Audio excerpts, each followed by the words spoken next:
বেশ্যাবৃত্তি এটা বলা যাবে না। বেশ্যাদের পতিতাদেরকে পতিতা বলতে পারবেন না। ওরা যেমন ধরেন যে লেবার আছে না, এই যে মাটি কাটা লেবার, তারপর ইট ভাঙা লেবার, তারপরে এই যে জোগালি, তারপরে এই যে বিভিন্ন ধরনের শ্রমিক, এটাকেও বলতে চাই তারা যৌনকর্মী। তাদেরকে তুচ্ছ তাচ্ছিল্য করা যাবে না। ওদেরও এটা একটা পেশা, এটা একটা কাজ। এটাকে সম্মান দিতে হবে, এটাও সম্মানজনক একটা পেশা। নাউজুবিল্লাহ। আলহামদুলিল্লাহ, আল্লাহ তাবারক ওয়া তাআলার অসংখ্য অগণিত তারিফাত, সানা এবং শুকরিয়া যে আল্লাহ তাবারক ওয়া তাআলা আমাদেরকে বিভিন্ন প্রতিকূলতার ভিতরে, সমস্যার ভিতরেও এবং পৃথিবীর বিভিন্ন জায়গায়, বাংলাদেশেও বিভিন্ন ধরনের বিশৃঙ্খলা এবং সংকট সমস্যা সত্ত্বেও আমাদেরকে আল্লাহ তাবারক ওয়া তাআলা বিপদমুক্ত রেখেছেন, আমাদেরকে আল্লাহ তাবারক ওয়া তাআলা সমস্যা মুক্ত রেখেছেন এবং সুস্থ অবস্থায় সালাতুল জুমা আদায় করার জন্যে উত্তরখানে অবস্থিত মাহাদুত তারবিয়া ইসলামী শিক্ষা ও সংস্কৃতি ইনস্টিটিউটের সংলগ্ন মসজিদ জামে মুহাম্মাদা শরীফে আসার তৌফিক দান করেছেন। আলহামদুলিল্লাহ রাব্বিল আলামিন। নবী মুহাম্মদুর রাসূলুল্লাহ সাল্লাল্লাহু আলাইহি ওয়াসাল্লামের প্রতি অসংখ্য অগণিত দুরুদ ও সালাম নাজিল হোক। আল্লাহুম্মা সাল্লি আলাইহি, আল্লাহুম্মা বারিক আলাইহি, আল্লাহুম্মা সাল্লিম আলাইহি। অতঃপর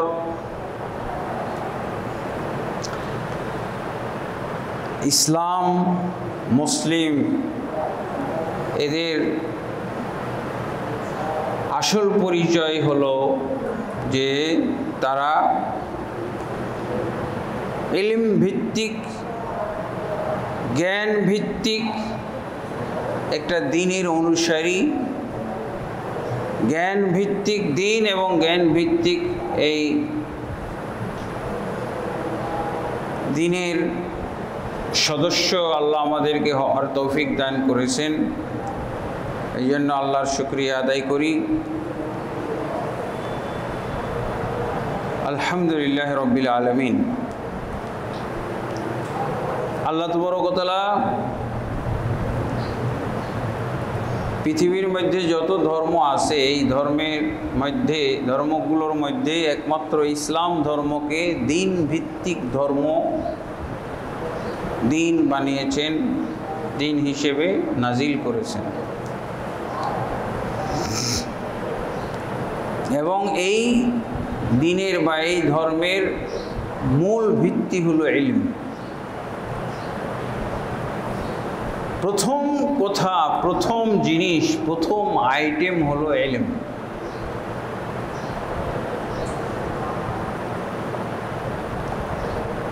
আল্লাহ তাবারক ওয়া তাআলা আমাদের নবী মুহাম্মদ রাসূলুল্লাহ সাল্লাল্লাহু আলাইহি ওয়াসাল্লামকে পৃথিবীতে যখন প্রেরণ করেন তখন প্রথম কথা তাকে শিখিয়েছিলেন কি? ইকরা, ইকরা বিসমি রাব্বিকাল্লাযী খালাক। হে মুহাম্মদ সাল্লাল্লাহু আলাইহি ওয়াসাল্লাম, পড়েন আপনার প্রতিপালকের নামে যিনি সৃষ্টি করেছেন। ইলম অর্জন, ইলম অর্জন বলতে উদ্দেশ্য হলো দ্বীনের ইলম, আল্লাহর দ্বীনের ইলম, ইসলামের ইলম।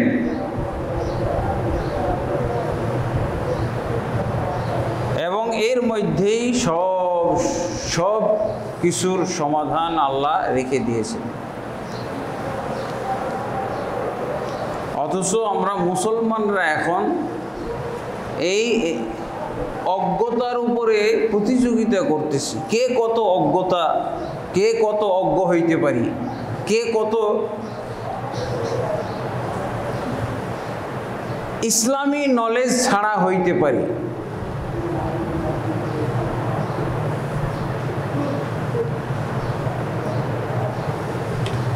আল্লাহ তাবারক ওয়া তাআলা মুহাম্মদ সাল্লাল্লাহু আলাইহি সাল্লামকে সর্বপ্রথম যেই কথাটা শিখিয়েছিলেন, যেই কথাটা মুহাম্মদ সাল্লাল্লাহু আলাইহি সাল্লামের মাধ্যমে উচ্চারণ করিয়েছিলেন, সেটা হলো ইকরা, পড়ো, পড়ো তোমার প্রতিপালকের নামে। এর আগে ইসলামের আর কিছুই পৃথিবীতে আসে নাই। প্রথম কথা এসেছে ইকরা, পড়ো তোমার প্রতিপালকের নামে। এরপরে ইসলাম গ্রহণের একটা কালেমা আছে, একটা বাক্য আছে, একটা শব্দ আছে, সেটার নাম কি? সেটা হচ্ছে লা ইলাহা ইল্লাল্লাহ। আল্লাহ তাবারক ওয়া তাআলা এই ব্যাপারেও বলছেন যে লা ইলাহা ইল্লাল্লাহ বলা চলবে না, আগে ইলম অর্জন করতে হবে। সূরা মুহাম্মদের 19 নম্বর আয়াতে আল্লাহ কি বলছেন? ফাআলাম আন্নাহু লা ইলাহা ইল্লাল্লাহ, তুমি জ্ঞান অর্জন করো, জানো, বুঝো, আন্নাহু নিশ্চয়ই আল্লাহ ছাড়া প্রকৃত কোনো মাবুদ নাই। তাহলে লা ইলাহা ইল্লাল্লাহর পূর্বে আল্লাহ কি বলছেন? জ্ঞান অর্জন করতে বলছেন। তুমি জ্ঞান অর্জন করো, কিন্তু জ্ঞান অর্জন যেসব বিষয়ে করব সেই সব বিষয়ের মধ্যে প্রথম বিষয় হলো লা ইলাহা ইল্লাল্লাহর জ্ঞান অর্জন করতে হবে। লা ইলাহা ইল্লাল্লাহর বিষয়ে প্রথম জ্ঞান অর্জন করতে হবে। এই জন্য ফাআলামের পরে আল্লাহ কি উল্লেখ করছেন? জ্ঞান অর্জন করো। ফাআলামের পরে আল্লাহ লা ইলাহা ইল্লাল্লাহ উল্লেখ করছেন।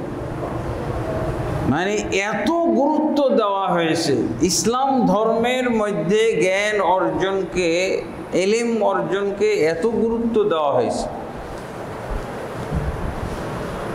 এবং রাসূলুল্লাহ সাল্লাল্লাহু আলাইহি ওয়াসাল্লাম মুসলিম ব্যক্তির ব্যাপারে কি বলছেন? তিনি বলছেন তলাবুল ইলমি ফরিদাতুন আলা কুল্লি মুসলিম, প্রত্যেক মুসলিম ব্যক্তির উপরে ইলম অর্জন করা ফরজ। প্রত্যেক মুসলিম বলতে কি উদ্দেশ্য? নর এবং নারী। প্রথমত নর এবং নারী, এই দুই শ্রেণী এখানে শামিল। কিন্তু আমি হাদিসের মধ্যে নর ও নারী যোগ করতে পারবো না। যদি বলা হয় তলাবুল ইলমি ফরিদাতুন আলা কুল্লি মুসলিমিন ওয়া মুসলিমা, তাহলে হাদিসটা জাল হয়ে যাবে। ব্যাখ্যাতে আমি বলতে পারবো কুল্লু মুসলিমের অর্থ হলো উভয় শ্রেণী এখানে শামিল। উভয় শ্রেণীর মুসলমানকে জ্ঞান অর্জন করতে হবে, ইলম অর্জন করতে হবে। আর ইলম ভিত্তিক যদি আমরা দিন পালন করি তাহলে এর ফলাফল পাওয়া যাবে। কি ফলাফল? যারা দিন ইসলাম পালন করবে আল্লাহ তাবারক ওয়া তাআলা তাদের পক্ষে থাকবেন, আল্লাহ তাদেরকে সাহায্য সহযোগিতা করবেন। কিন্তু আমাদের বাংলাদেশ হলো 90 থেকে 93, 95 পর্যন্ত বলা হয় 95% মুসলিম অধ্যুষিত দেশ। কিন্তু দেখা যাবে যে এখানে এই 95 বা 90% মুসলিম অধ্যুষিত দেশের মধ্যে 99%ই হলো জাহেল। 99% ইন্টারভিউ নেবেন আর খালি বাদ করবেন। সূরা ফাতিহা, এই যে প্রতি ওয়াক্তে প্রতি রাকাতে সূরা ফাতিহাটা পড়ি, এইটারই তরজমা এ পর্যন্ত পারে না কত? 99। 1% মুসলমান হয়তো পারবে, 99%ই পারবে না। কালেমার তরজমা হাজারে একজনও সঠিক তরজমাটা পারবে না, হাজারে একজন। কি আরো যদি বেশি বলেন কোন, তাহলেও অতিরিক্ত বলা হবে না। যদি লক্ষ্যেও একজন বলেন যেই তরজমার মাধ্যমে মুসলমান হইতে পারবে, যেই তরজমা আল্লাহ করেছেন, রসুল করেছেন, এই তরজমা অনুযায়ী মুসলমান যদি খুঁজতে যান তো লক্ষ্যেও একজন পাওয়া যাবে না। ভুল তরজমার উপরে আছে। মুফতি, মুহাদ্দিস, আলেম, দরবেশ, ফকির, হ্যাঁ,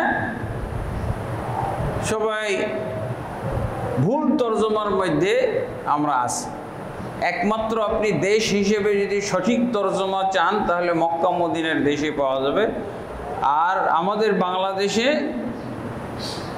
ভারতবর্ষে লক্ষ্যে হয়তো এক একজন পাওয়া যাইতে পারে যে সঠিক তরজমা জানে।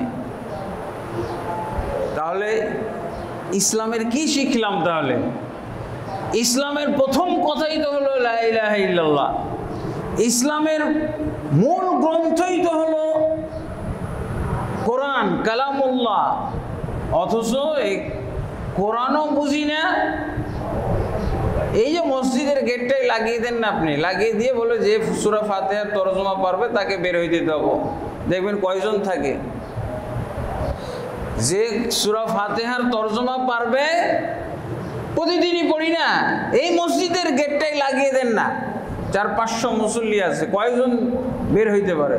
যদি বলেন যে সূরা ফাতিহার তরজমা, হ্যাঁ, তরজমা করো আর বের হও, সবাই জেলে আটকা পড়বে। পারবে? কয়জন বের হইতে পারবে মসজিদ থেকে? দরজা বন্ধ করে দিয়ে খালি সূরা ফাতিহার তরজমা যে পারবে তাকে বের হইতে দেওয়া হবে। হবে? এই পরীক্ষা করা যাবে, চালানো যাবে? উপায় নাই। অজ্ঞতায় সবাই ফার্স্ট। 90% মুসলিম অধ্যুষিত দেশে যদি আপনি ইন্টারভিউ নেন, রেজাল্ট দাঁড়াবে সবচেয়ে কম যে জিনিসটা জানে, সবচেয়ে কম যেটা বুঝে সেটা হলো কোরআন কম বুঝে, ইসলামটা কম বুঝে। দালালি খুব ভালো বুঝে, ঠগানো সবাই জানে, প্রতারণা সবাই জানে। প্রতারণা, ধোঁকাবাজি এইটা মুখস্থ, কিন্তু ইসলাম বুঝা লোক কম পাওয়া যাবে। আল্লাহ তাবারক ওয়া তাআলা, অথচ আমাদের বাংলাদেশে কত পিএইচডি ডিগ্রিধারী, কত মাস্টার্স ডিগ্রিধারী। এই যে দেখেন, আমি আমাদের বাংলাদেশ হলো 95% মুসলিম অধ্যুষিত দেশ, অথচ এই দেশে মুসলিম নামধারীরা কিভাবে কি করতেছে? অজ্ঞতার কারণে, অজ্ঞতা এবং মূর্খতার কারণে, দিন সম্পর্কে অজ্ঞতা এবং মূর্খতার কারণে কত মারাত্মক মারাত্মক ঘটনা ঘটাই দিতেছে। গত সরকারকে তাড়িয়ে দেওয়ার পর, এরপর যে সরকার এখন আসছে, অন্তর্বর্তী সরকার, অনেকেই মহব্বত করি এই সরকারকে, তাই না? অথচ এই সরকারের আমলে এত কিছু, এমন কিছু অজ্ঞ লোক দায়িত্বে এসে গেছে যে এদের কথাবার্তা শুনলে অন্য অজ্ঞ লোকেরাও হাসবে। মানুষ কি অজ্ঞতা শিখে? অজ্ঞতা কি শিখার জিনিস? মূর্খতা কি শিখার জিনিস? অথচ তারা মাস্টার্স ডিগ্রি এবং তারা সায়েন্স, বিজ্ঞান এবং রাষ্ট্রবিজ্ঞান ইত্যাদি পড়ার পর মনে হচ্ছে যে ও যদি মোটেও না পড়তো তো এত অজ্ঞতা এর মধ্যে থাকতো না। নারী কমিশন, একটা নারী অধিকার, হ্যাঁ শুনছেন তো আপনারা? একেবারে 100% অজ্ঞ মূর্খ কোথা থেকে এখানে চলে এসেছে। এরা কিছু নিয়ম কানুন বানাইছে, সেই নিয়ম কানুনগুলো শুনলে অজ্ঞতা শিখে আসতে হয়। ইসলামের বিপরীতে, ইসলাম তো হলো জ্ঞানের ধর্ম, ইলমের ধর্ম, কিন্তু ওরা এসেছে, ওদেরকে নির্বাচন করা হয়েছে অজ্ঞতায়, তারা পিএইচডি ডিগ্রি, ইসলাম বিষয়ে অজ্ঞতায় পিএইচডি ডিগ্রি করা। নাউজুবিল্লাহ। শ্রম আইন সংস্কার করতে গিয়ে তারা বলছে যে বাংলাদেশে যে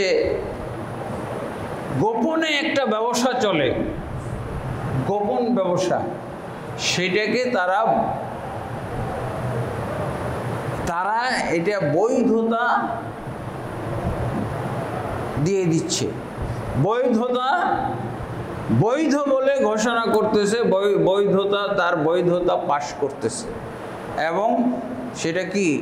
বেশ্যাবৃত্তি।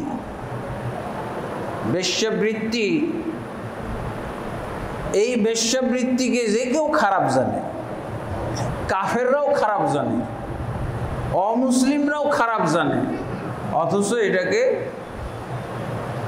বৈধতা দেওয়ার জন্য তারা আইন পাশ করতেছে। এবং বেশ্যাবৃত্তি এটা বলা যাবে না, বেশ্যাদের পতিতাদেরকে পতিতা বলতে পারবেন না। ওরা যেমন ধরেন যে লেবার আছে না, এই যে মাটি কাটা লেবার, তারপর ইট ভাঙা লেবার, তারপরে এই যে জোগালি, তারপরে এই যে বিভিন্ন ধরনের শ্রমিক, এটাকেও বলতে চাই তারা যৌনকর্মী। তাদেরকে তুচ্ছ তাচ্ছিল্য করা যাবে না, ওদেরও এটা একটা পেশা, এটা একটা কাজ, এটাকে সম্মান দিতে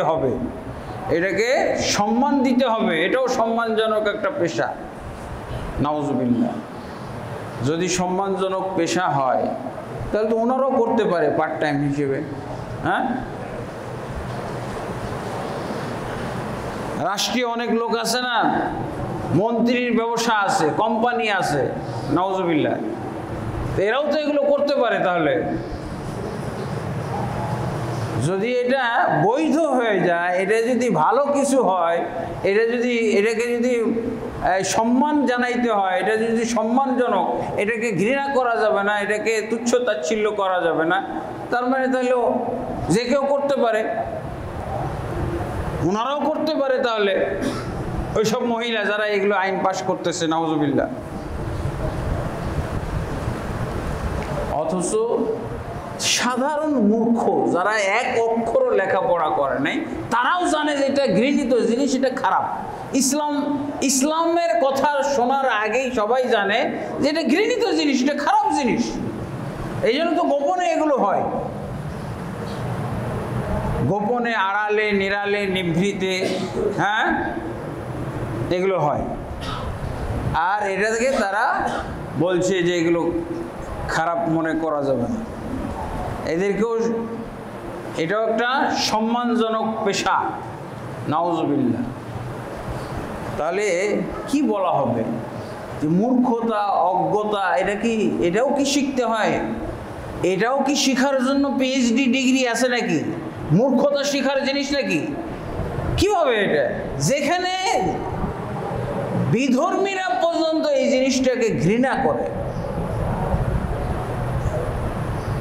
এবং এটা গোপনে, আড়ালে করে, অথচ এটাকে যদি বৈধতা দেওয়া হয়, তার অর্থ হলো হয় তারা এটা বিশ্বাস করে যে এই দেশে কোনো মুসলমান নাই, 90% মুসলমান, তাহলে তারা অস্বীকার করতেছে না এই দেশে 90% মুসলমান নাই, কারণ এটা মুসলমানরা মানতে পারে, এই কথাগুলো সহ্য করতে পারে, এগুলো মানার মতো কথা।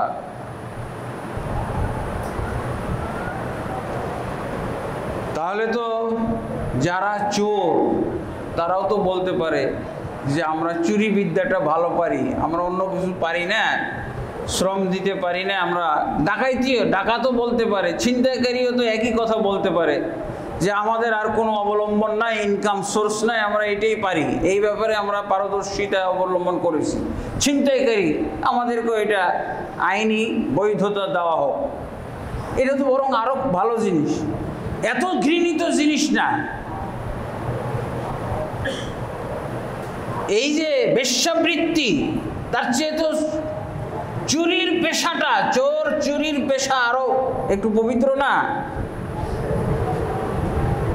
আপনি ইসলামের শাস্তির দিকটাও চিন্তা করে দেখেন। চুরি করলেও সাধারণ চুরিতে কিন্তু হাত কাটা যায় না ইসলামে। রুবু দিনার বলা হয়েছে, রুবু দিনারের নিচে যদি হয় তাহলে তার হাত কাটা যাবে। তারপরে আরো শর্ত আছে, সেটা কি সে কি প্রকাশ্যে রেখেছিল নাকি গোপনে রাখছিল? যদি গোপন করে রাখে, সে কি অভাবের তাড়নায় করেছে নাকি এটা পেশা হিসেবে করেছে? যদি অভাবের তাড়না করে থাকে তারপরও তাকে রেহাই দেওয়ার উপায় আছে।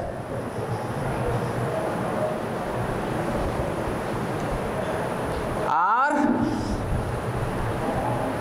জিনা ব্যভিচারের ক্ষেত্রে কি বলা হয়েছে? জিনা ব্যভিচারের ক্ষেত্রে যদি অবিবাহিত হয় তাহলে তাকে 100 কোড়া, 100 দররা মারতে হবে, 100 ব্যাত মারতে হবে। সে যদি বেঁচে যায় এটা তার ভাগ্যের ব্যাপার। 100 ব্যাত এমনভাবে মারতে হবে যে যিনি মারবে তার অন্তরে যেন ওই ব্যক্তির কোনো মায়া দয়া না থাকে, এমনভাবে মারবে।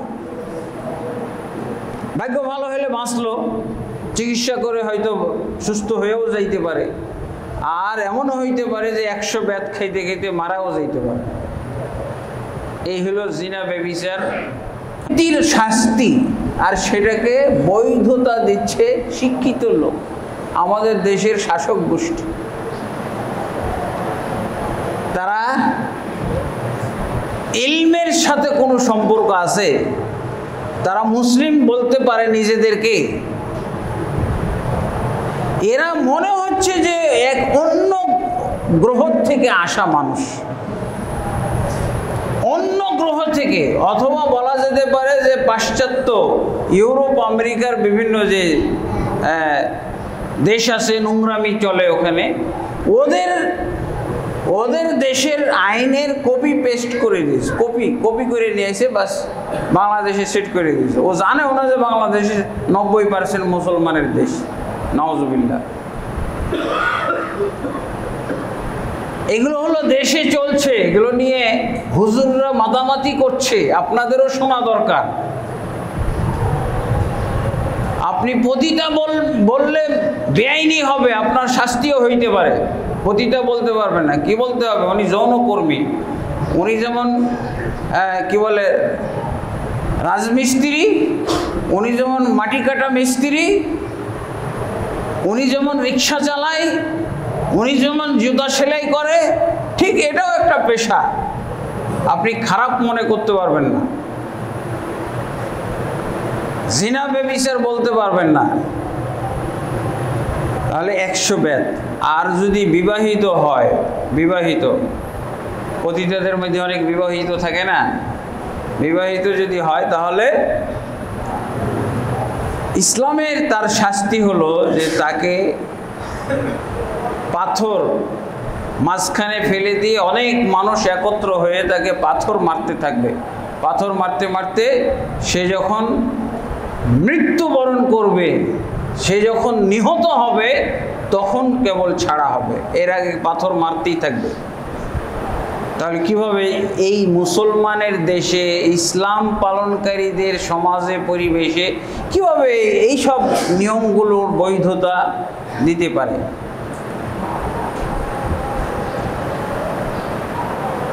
নাউজুবিল্লাহ। এরপরে আরও একটা আইনের কথা বলা হচ্ছে, সেটা হলো, সেটাকে বলা হয়েছে সিঙ্গেল মাদার, মানে সন্তানদেরকে মায়ের সাথে পরিচিত করতে হবে। এটা হলো গোটা বাংলাদেশের নিয়ম। কারণ যে কোনো সন্তানের মা চেনা যায়, তার বাপের কোনো ঠিক ঠিকানা পাওয়া যায় না, এই জন্য এটাকে বৈধতা দেওয়া হবে। এই জন্য কোনো এটার গুরুত্ব দেওয়া হবে না এই যে এই বাচ্চাটার বাপকে, এটা খুঁজতে যাওয়ারও দরকার নাই, এটা হলো আইন। খুঁজতে যাওয়া যাবে না, এটাকে বলা হয় সিঙ্গেল মাদার আইন।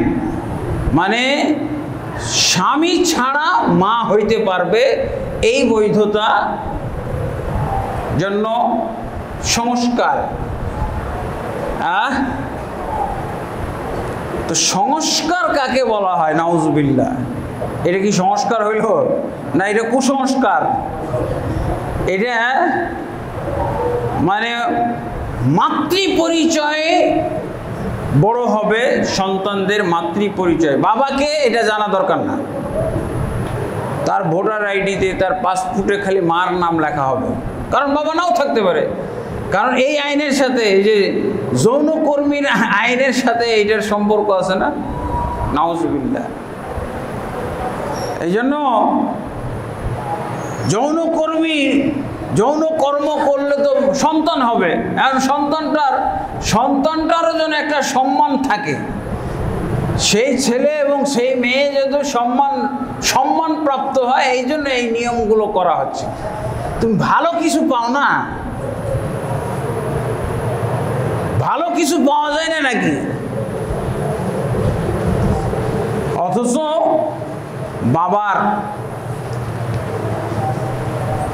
ইসলামে বাবার সাথে পরিচিত করা হবে।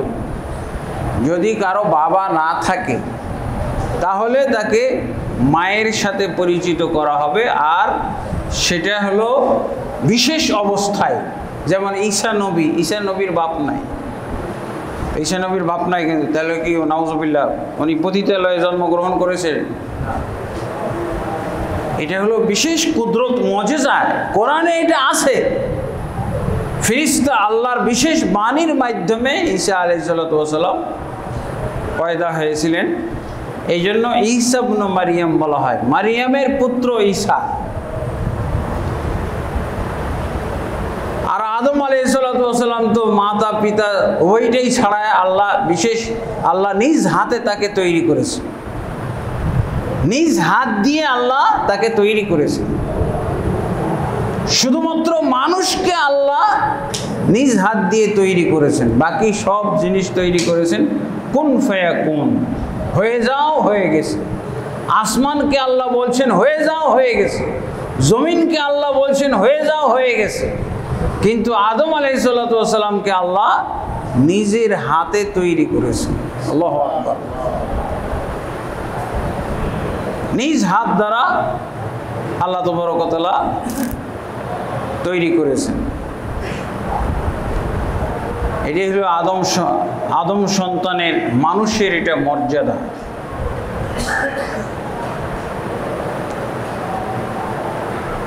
অথচ কি এই আইনটা আমাদের সাধারণ পাবলিকের শোনা দরকার। আমাদের তো, যদিও আমরা অজ্ঞ মূর্খ, আমরা ইসলাম সম্পর্কে বুঝি না, কিন্তু এগুলো তো সাধারণ জ্ঞানের ব্যাপার, এটা তো বোঝা দরকার। একটা মুসলিম হিসেবে আমার ইসলামের প্রতি তো মহব্বত আছে, ইসলামের প্রতি একটা দরদ আছে, কোরআন এবং হাদিসের প্রতি দরদ আছে, আল্লাহর প্রতি মহব্বত আছে, রসুলের প্রতি মহব্বত আছে। এই সমস্ত আইন কানুনগুলো আপনাকে নাস্তিক বানানোর পায়তারা। এই যৌনকর্মী বলা হোক, আর নাউজুবিল্লাহ, আর এদিকে এই যে সিঙ্গেল মাদার বলা হোক, মানে এখন নিয়ন্ত্রণহীন হয়ে গেছে। জিনা ব্যভিচারটা নিয়ন্ত্রণের বাইরে চলে গেছে। এই যে বয়ফ্রেন্ড আর গার্লফ্রেন্ডের কারণে মনে হচ্ছে গোটা বাংলাদেশ পতিতালয়ে পরিণত হয়েছে। স্কুল, কলেজ, ইউনিভার্সিটি সব পতিতালয়ে পরিণত হয়ে গেছে। যেহেতু সব পতিতালয়ে পরিণত হয়েছে, এই জন্য তারা বলছে যে এটাকে সম্মান দিয়ে দেওয়া হোক, যৌনকর্মী বলে দেওয়া হোক, নাউজুবিল্লাহ। আর সিঙ্গেল মাদার আইন পাশ করা হোক। যে কোনো বাচ্চা, ছেলে হোক আর মেয়ে হোক, তার মায়ের পরিচয়ে সে গড়ে উঠবে। জিজ্ঞাসা করা যাবে না, এটা কোনো শর্ত থাকলো না যে এই বাচ্চাটার বাপকে। আমাদের স্কুল কলেজগুলোতে কি লিখছে? হ্যাঁ, ছাত্রের নাম, ছাত্রের পিতার নাম। আগে তো মায়ের নামও লেখা হইতো না, এখন মায়ের নাম সহযোগ করা হয়। আর এখন আবার শুরু হয়েছে যে পিতার নাম বাদ দিয়ে, কারণ অনেক সন্তান জন্ম হচ্ছে পিতার পরিচয় নেয়। এই জন্য এটা আইন পাশ করা হচ্ছে যে কোনো সন্তানকে যদি মায়ের সাথে মূল পরিচয় যদি সে মায়ের পরিচয়ে বড় হয়, তাহলে এই যে পিতা না থাকলেও কোনো সমস্যা নাই। আর তাহলে আপনি আর জারজ সন্তান কাউকে বলতে পারবেন না। আইন পাশ হয়ে গেলে আর জারজ সন্তান বলতে পারবেন? একজন জারজ সন্তান কত ঘৃণিত।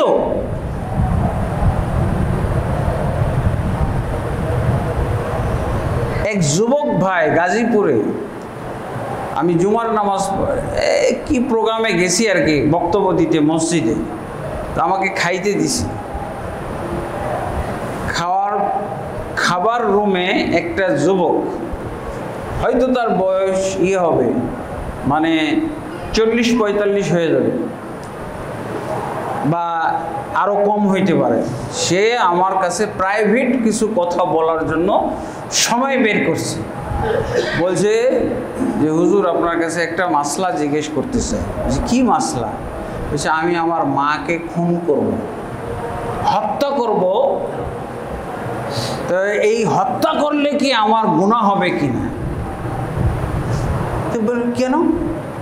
নাউজুবিল্লাহ, মাকে কেউ খুন করে হত্যা করতে চায়, এই ফতোয়া আবার আমার কাছে জিজ্ঞেস করছেন। বলছে আমি আমার মায়ের কারণে জারজ সন্তানের পরিচয় বহন করি।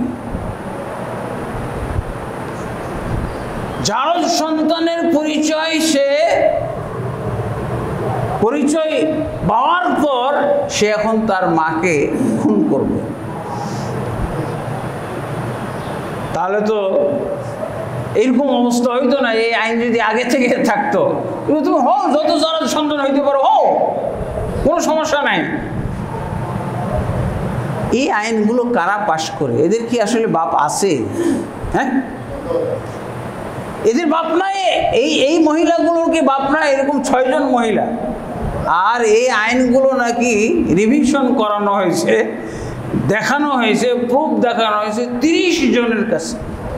30টা মহলে দেওয়া হয়েছে। 30টা মহলে এই সংস্কারগুলো তারা অ্যাকসেপ্ট করেছে। হ্যাঁ, এটা চলে। আরে সামুর খানের এক রিক্সাওয়ালার কাছে যদি জিজ্ঞেস করতো, সে কি বলতো?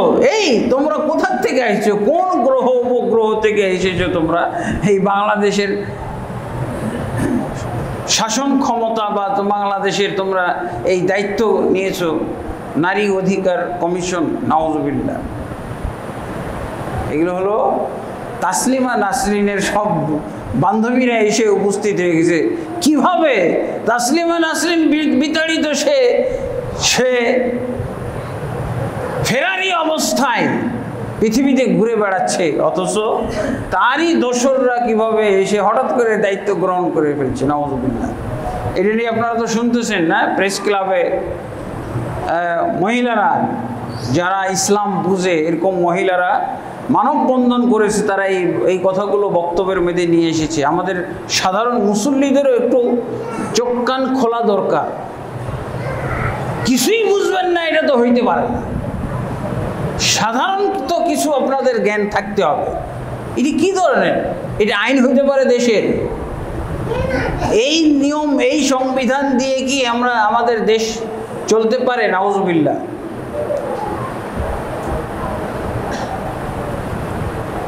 তাহলে কি আমাদের অবশ্যই আগের যেটা নিয়ম আছে, এটাই হলো ইসলামের নিয়ম। সন্তান তার পিতার পরিচয়ে বড় হবে, তার পিতার পরিচয় সব জায়গায় ব্যবহার হবে, দেশে বিদেশে, পাসপোর্টে, এনআইডিতে, স্কুলে, কলেজে, বিদ্যালয়ে, সব জায়গায় পিতা। হ্যাঁ, তার সাথে তুমি মা জড়িত করলে করো। অনেক সময় তো মায়ের নামই থাকে না, মা তো গৃহিণী, পিতা হলো হ্যাঁ অমুক মন্ত্রীর ছেলে, হ্যাঁ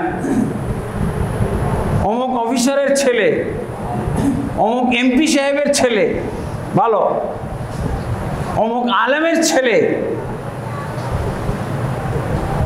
কিন্তু মায়েদের কিন্তু কি এরকম এত পরিচয় আছে, এত সবাই চেনে?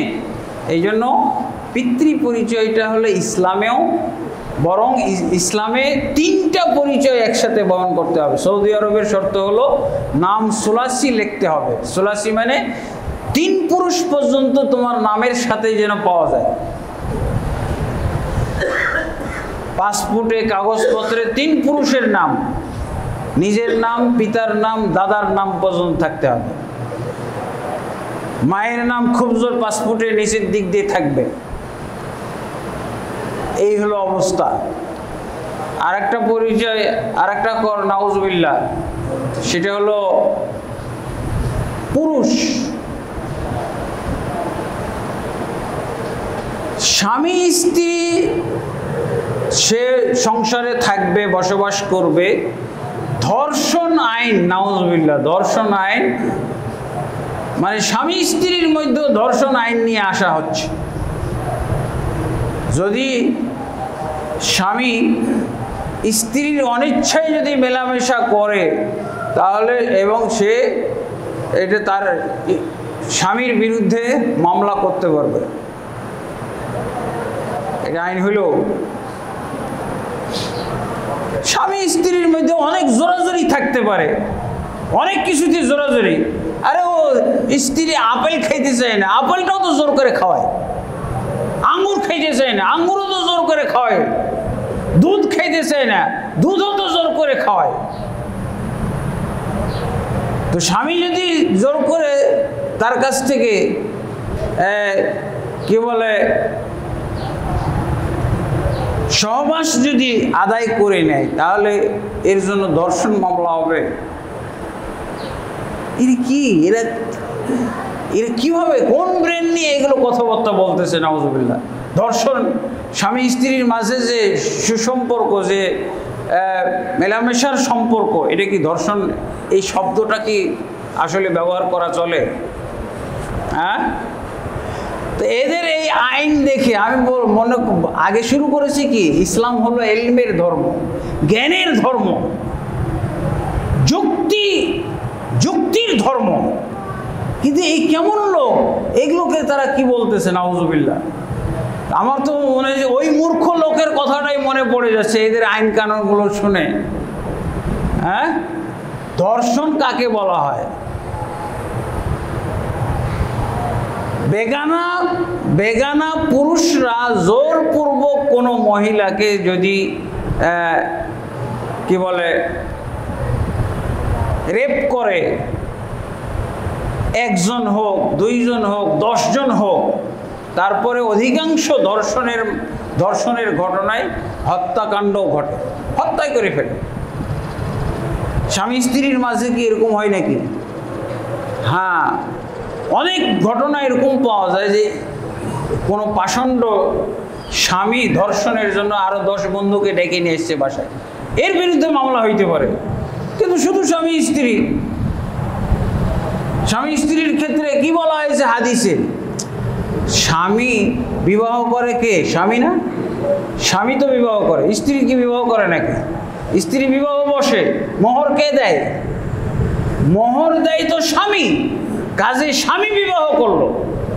স্ত্রী যদি বিবাহ করতো মোহর দিয়ে, আর স্ত্রীরা তো কখনো হয়তো স্বামীর কাছে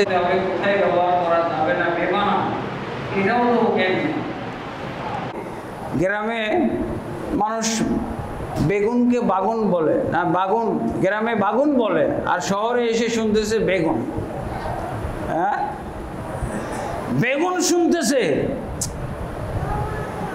এখন ও বেগুন কেনার পর আলুর দোকানে যে বলছে আমাকে এলু দেন। এরকম হয়ে গেল না? এরকম শিক্ষিত না এরা? আরে ধর্ষণ কোন জায়গায়? সেই ধর্ষণকে বাড়ির মধ্যেও নিয়ে আসছে। নাউজুবিল্লাহ। স্বামী স্ত্রীর মধ্যে মেলামেশাও নাকি ধর্ষণের মধ্যে পড়তে পারে। তো ওই বেগুন আর এলুর মতো হয়ে গেল না? এগুলো মূর্খ লোকদের কাম।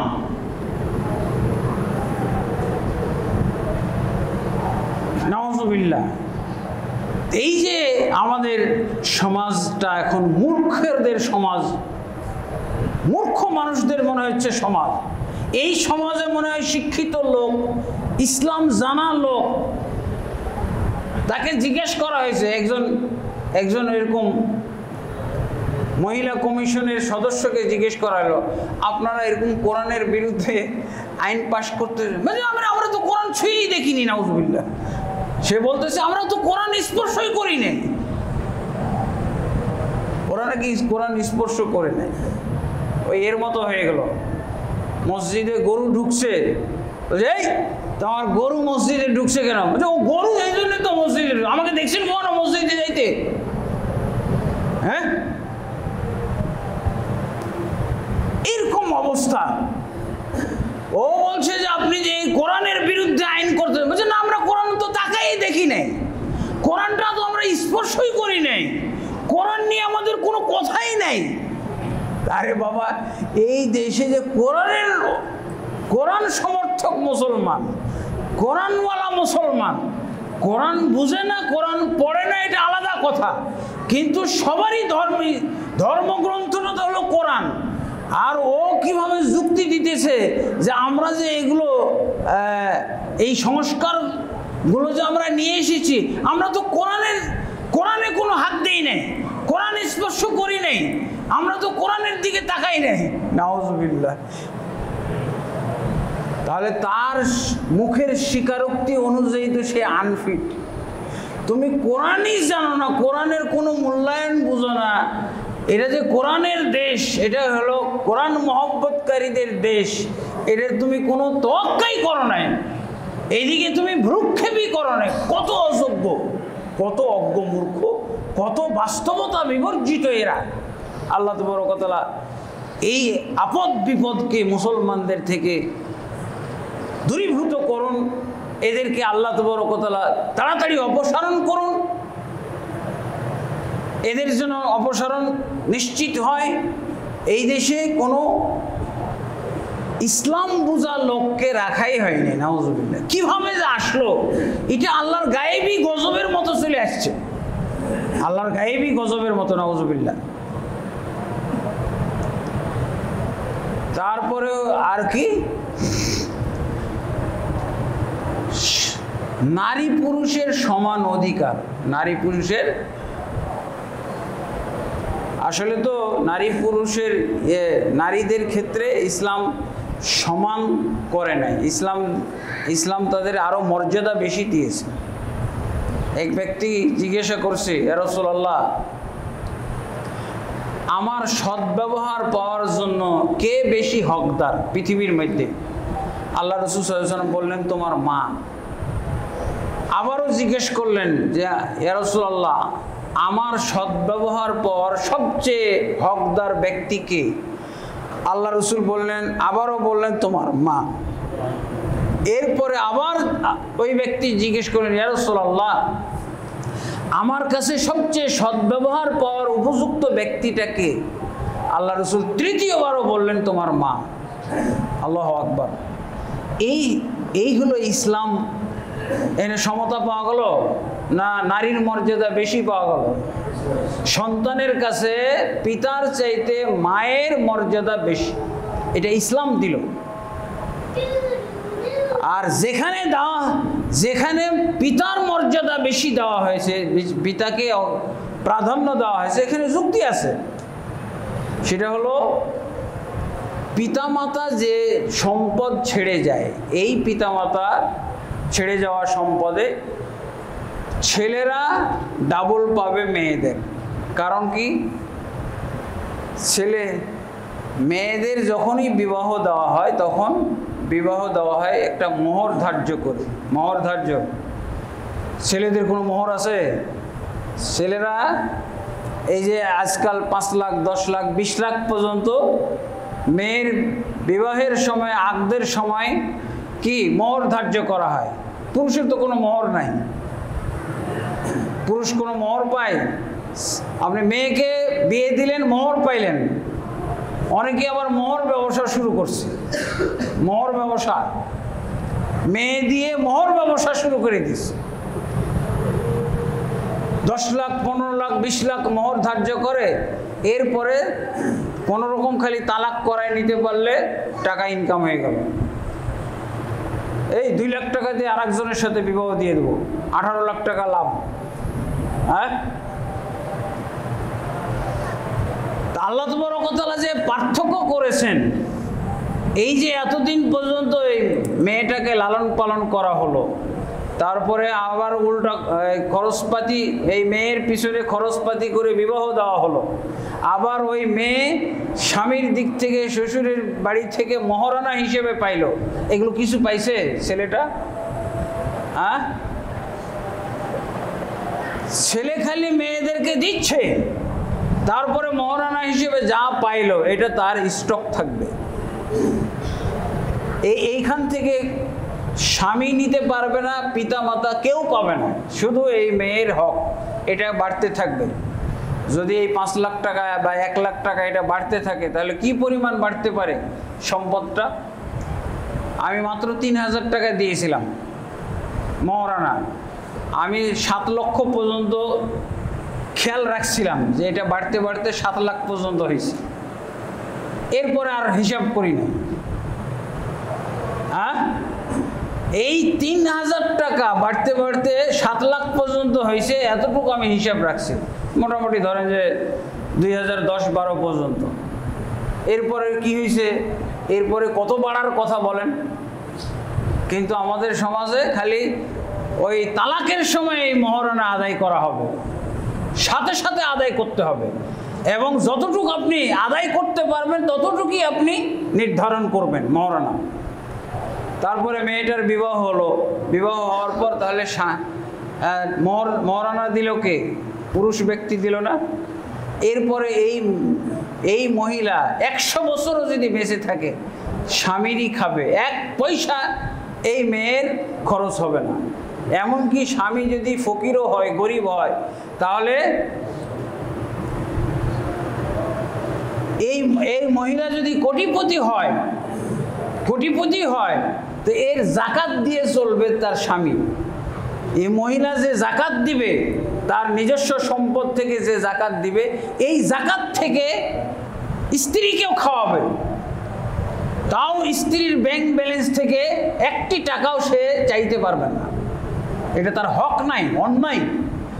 হ্যাঁ, তার স্ত্রী যদি স্বেচ্ছায় ইচ্ছাকৃত দিয়ে দেয়, তারপরও কোনো ধরনের প্রেশার দেওয়া যাবে না, ইশারা ইঙ্গিত করা যাবে না, কোনো ভৎসনা করা যাবে না, কোনো তুচ্ছ তাচ্ছিল্য করা যাবে না। এটি কেমন স্ত্রী আমি বিবাহ করেছি, তার ব্যাংকে 2 কোটি টাকা আছে, আমাকে কিছুই দেয় না, এটাও বলতে পারবেন না, ইশারা ইঙ্গিতও বলতে পারবেন না।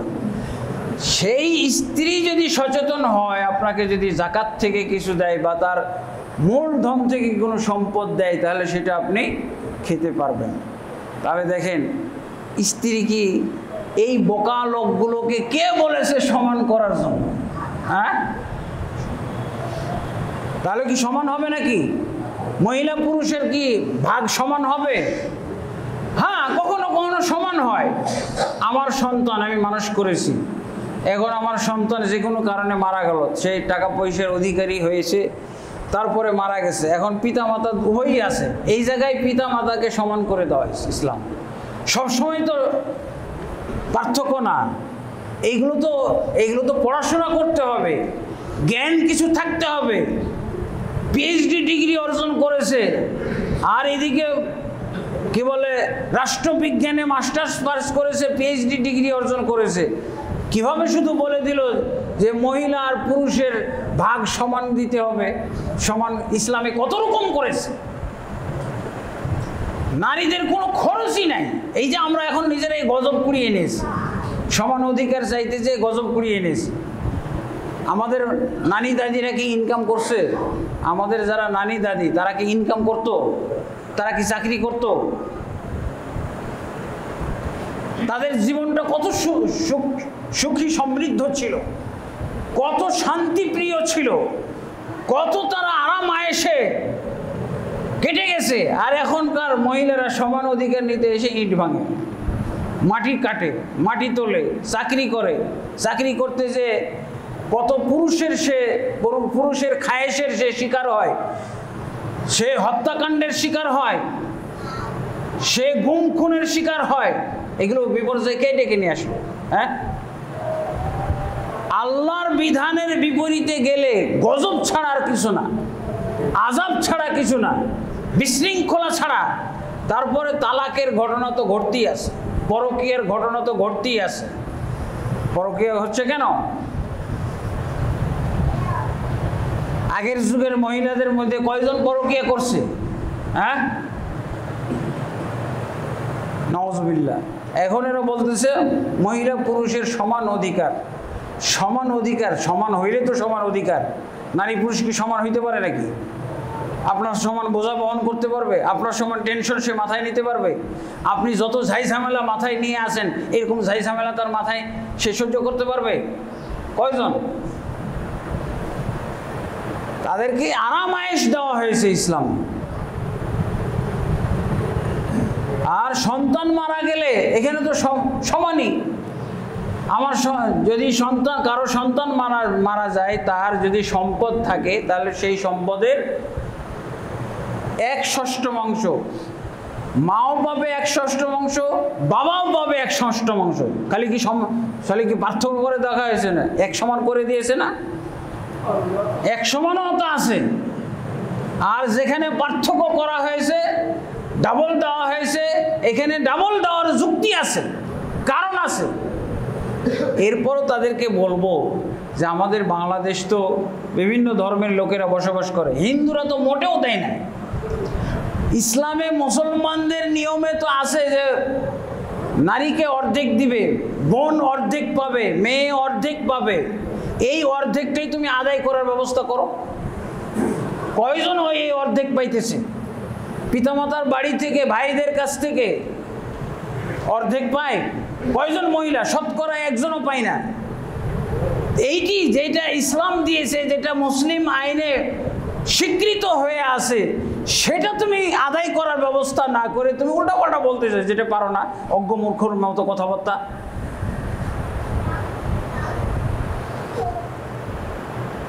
তা আমরা আসলে ইসলামের যে জ্ঞানের দিকগুলো আছে, জ্ঞানের দিক তো একটা দিক আমি আজকে খুতবায় আলোচনা করলাম। ইসলামেও জ্ঞানের অনেক দিক আছে। ইবাদতের ক্ষেত্রে জ্ঞান, সামাজিকতার ক্ষেত্রে জ্ঞান, আমার রাষ্ট্র পরিচালনার ক্ষেত্রে জ্ঞান। কোনো ক্ষেত্রেই ইসলামী জ্ঞান থেকে বিন্দু মাত্র আমাদের সরে যাওয়ার কোনো সুযোগ নাই, কোনো উপায় নাই। আমি যখনই সরে যাব তখনই আমার মধ্যে নানান ধরনের মূর্খতা চলে আসবে, নানান ধরনের বোকামি চলে আসবে। এই জন্য আল্লাহ তাবারক ওয়া তাআলা বলছেন, ওয়া মান ইয়ারগাবু আন মিল্লাতি ইব্রাহিম ইল্লা মান সাফিয়া নাফসাহু। যে ব্যক্তি ইব্রাহিম নবী তথা মুহাম্মদ সাল্লাল্লাহু আলাইহি সাল্লামের দিন থেকে, মুহাম্মদ সাল্লাল্লাহু আলাইহি সাল্লামের দিন থেকে সরে যাবে, বিমুখ হবে, ওই ব্যক্তি যেন নিজেই নিজেকে নির্বোধ হওয়ার সার্টিফিকেট লিখে দিল। সে যতই পিএইচডি ডিগ্রিধারী হোক, ডক্টরেট পাস হোক, সে মাস্টার্স পাস হোক, যদি ইসলামের জ্ঞান তার মধ্যে না থাকে, যদি ইসলামিক জ্ঞান অনুযায়ী সে যদি বিচার ফাইসালা না করে, তা আল্লাহ তাবারক ওয়া তাআলা তাকে বলছে সে নির্বোধ। সে শুধু মূর্খ না, নির্বোধ আর গর্ধব। দেখেন, এগুলো ধরা পড়লো না? এই যে সামান্য ব্যাখ্যা আমরা দিলাম, ইসলামী জ্ঞানের যে সামান্য ব্যাখ্যা দিলাম, আর এই ইসলামী জ্ঞান থেকে বঞ্চিত হওয়ার কারণে এই যে শাসকের পদে থেকে কত ধরনের বোকামি তাদের এই নিয়মের মধ্য দিয়ে আমরা পেয়ে গেলাম। আল্লাহ তাবারক ওয়া তাআলা আমাদেরকে এই জন্য ইসলাম বোঝার এবং ইসলামী জ্ঞান অর্জন করার এবং জানার, বোঝার আল্লাহ যেন তৌফিক দান করেন, সেই দোয়া এবং সেই কামনা করে আমরা আজকের এই খুতবা সমাপ্ত করতে যাচ্ছি। বারাকাল্লাহু লানা ওয়া লাকুম ফিল কুরআনিল হাকিম ওয়া নাফা'না ওয়া ইয়্যাকুম বিযিকরিল হাকিম।